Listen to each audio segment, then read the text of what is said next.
La zona cero de esta segunda ola, que sacude a toda Europa, podría tener su origen, fíjense, en dos pequeñísimas localidades de Aragón, Caspe y Alcañiz. Buen día, Aragón informativo matinal. Dentro al puto Twitter veigo a troma pa mal. Ja no sé què fer, que no tenid Google. No é tan difícil ja provar-ho el. Junto baixar aixons, ara ja estan els dos.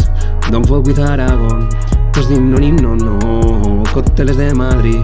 Ja prou de trafucar, ellas no hi són d'aquí i les tenim igual. Si dicen que arriban al millón de infectados, nosotros dicen que sí, pa' que no y vengan paz. Las teles dicen que Zaragoza está al norte y Kiko, Huesca en el centro, que no hay 4 provincias, que Alcañiz y Caspera son chicos municipios, y Teruel la Fraga en geografía, como que no sé.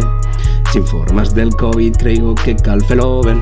No és una puta broma que se mos muere la gent. Se vei que tenim quasi 200 comarques. A troma pa ben guapo, apaga ja el marca. Telecinco, Antena 3, La Sexta, UTV. No fet ni un mapa, venen de vende. I Aragón i La Rioja, ja, mos van a empifolar. Pero no poden marxar per cierre perimetral de las huelgas no marcha.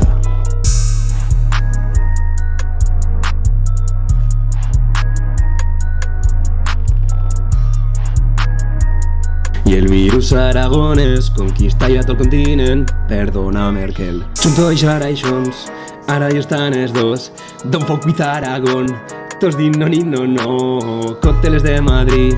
Ja prou de trafucar, ellas no hi són d'aquí i les tenim igual. Si dicen que arriban al millón de infectados, nosotros direm que sí, pa' que no hi vengan paz. No hi vengas, no hi vengas, marxad a escampar la boira.